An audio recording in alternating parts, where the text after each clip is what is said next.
there are many different ways to find value in color. So value is, again, how dark or light a color is. Every color out of the tube naturally has its own value.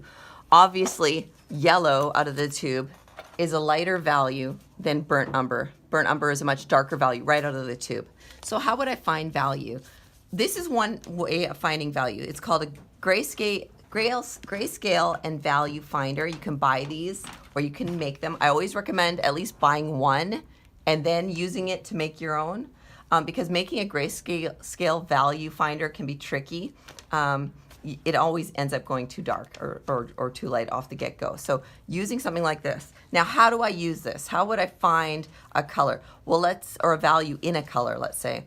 Let's take a look at this brown wood that I have this against. Now, if I squint my eyes and I look at these little dots in here, these little cutouts, what I'm looking for is the place where the brown and the gray disappear, where I don't see the difference between them as much. If I squint my eyes and I look at the black, that brown looks really light on top of it, right? So I know that this brown is not a black value one. I also know it's not a white because it's so much darker than the white. So it's always about looking at what surrounds it. Even all this side here, value 1, 2, 3, 4, and 5, when I squint my eyes, they're all darker than the brown that I see in that hole. So I know that this brown is not that value if I was turning it to gray. So let's go over to this side. Squinting my eyes now, I can still see that brown, The brown starts to disappear somewhere in here when I squint my eyes and make everything look blurry. Do you guys see that too? Now, I want to show you how we can totally go astray with value. So what this photo is, we've got a cylinder sitting on top of a checkerboard, and you'll see that there's the letter A in one of the gray squares in light, and there's the letter B in one of the light gray squares in shadow. A and B. A looks darker than B, just looking at it, right? Here's the tricky part. When you isolate the A and B, they are the exact same shade of gray. That's your brain tricking you, because you look at the areas in shadow and you assume that B must be lighter than A, because A looks darker. But it's a dark square in light, so it's lighter than the dark squares obviously are in shadow. It's also the same value as the almost white square is in shadow. So again, take a look. Here's the sample photo. Look at A and B. They are the exact same shade of gray. Ready? Voila.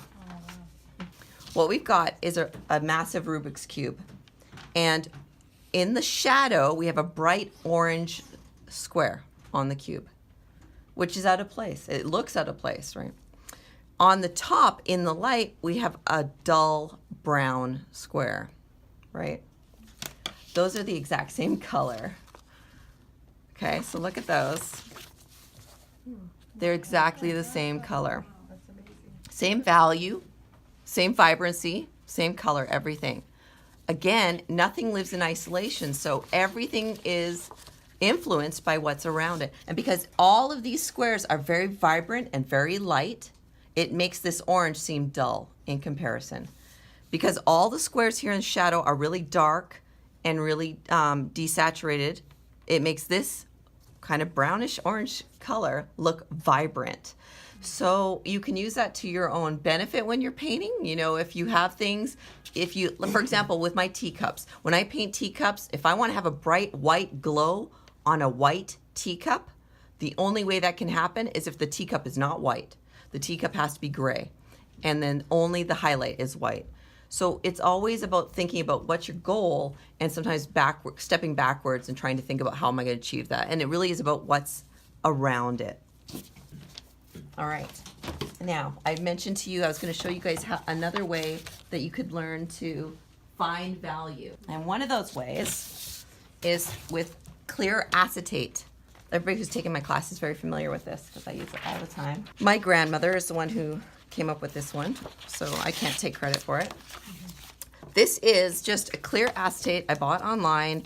It's a 0.003 clear. So what I can do with this is I could do a couple of things. For one thing, I could do what we call a grisaille. A grisaille is when you paint your picture all in black and white. So it's the shades of gray first. So if I was going to do this in full color, I could say I'm going to paint the whole thing in black and white and try and get my values right. And since we're opaque media here, acrylic and oil, we could paint right on top of it. And what you can do is you could paint right on top of the painting, or you could apply the sheet of acetate and then say, okay, I want to try and make that value, and paint a dot, squint your eyes. If the color doesn't disappear, you know the value is too light or too dark. Wipe it off. Try again. Starting to disappear on me, so now I know my value is closer. So it's about using it as a way of testing your value before you actually go in and paint on top of the painting.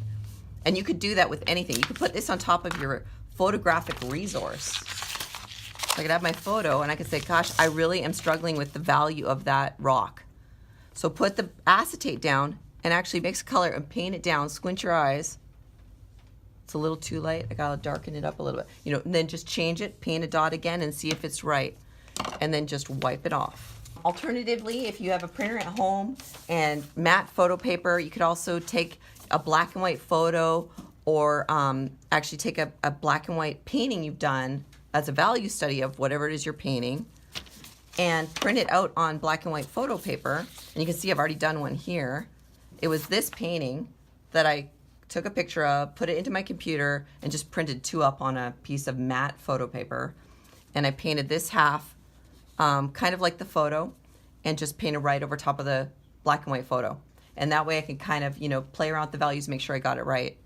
And then on this side, I started playing around with a whole different color scheme, just making it up. So again, having that black and white surface to paint on, whether it's actually on the painting or on a piece of clear plastic, or even if you're just going to test it out on your photo, that gives you that try to see if it's right first, to test it so that you're not just guessing to see if the value is right. So a value sketch, it should only be a sketch, no bigger than maybe a couple of inches by a couple inches, and it should have no detail in it at all. So this is our sample photo today. You guys should all have this now. It's a scene from the Big Island in Hawaii, and I wanted to give you guys a seascape that had some value shifts, some darks and some lights. So there's some water. We have what's called refraction and reflection going on with the water, and I'll get into that a little bit later. And then there's a couple of different colors, but it's very simplified color palette, really. So that's why I'm giving you this painting to demo today. And what I wanted to do is show you an idea of how you could do a value sketch in your notebook using a pen, not a pencil. It's helpful to use a pen so you don't obsess about the drawing and erase a bunch of stuff. What you really just want to do is think about at least 3 values. So this first one up at the top, it's got 3 values. It's got black, gray, and white. And so what I did is I just went in and I kind of roughly drew the major shapes I saw, thinking of squinting your eyes and looking, and what do you see? You see like kind of like a white dash right across the middle here. You see lights up here, bunch of darks around in here with some middle tones scattered in throughout. Squinting your eyes is the single best thing you can do to try and help yourself see values and simplify your subject matter. Last week we talked about this, some of us, how it's hard to see the forest for the trees. It's hard to see the tree for all the leaves. You just get mired down in all the details sometimes. There's just too much detail. So squinting your eyes really helps break down to just the mass tones.